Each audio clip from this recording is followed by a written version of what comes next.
Newspaper plays very important role in all the preparation, and especially because you have to correlate things with the current affairs, right?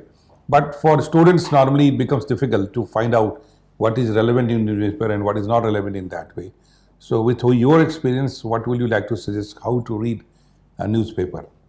So, yes, I feel that you're right. Initially, I also used to find it very difficult to identify what is right or wrong, and I used to spend almost 3 hours on newspaper itself.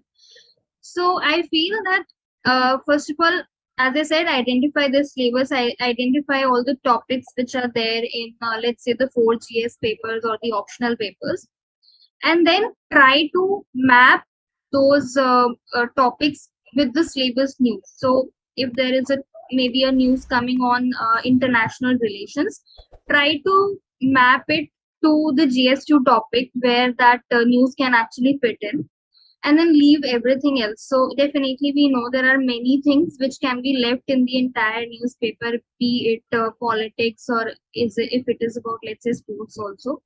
Uh, but there are some things which are very very important, like the business section of the newspaper or the international relations section, even science and tech for the prelims part specifically, or the data. So again, we can look at very small things like collecting the data, collecting what is being said by different prominent people, and that will help us to cover newspaper in less time and more comprehensively.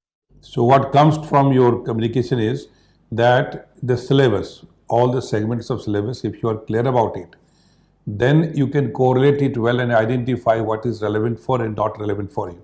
But if simply you are jumping into read newspaper to read like a common reader, it may not help you.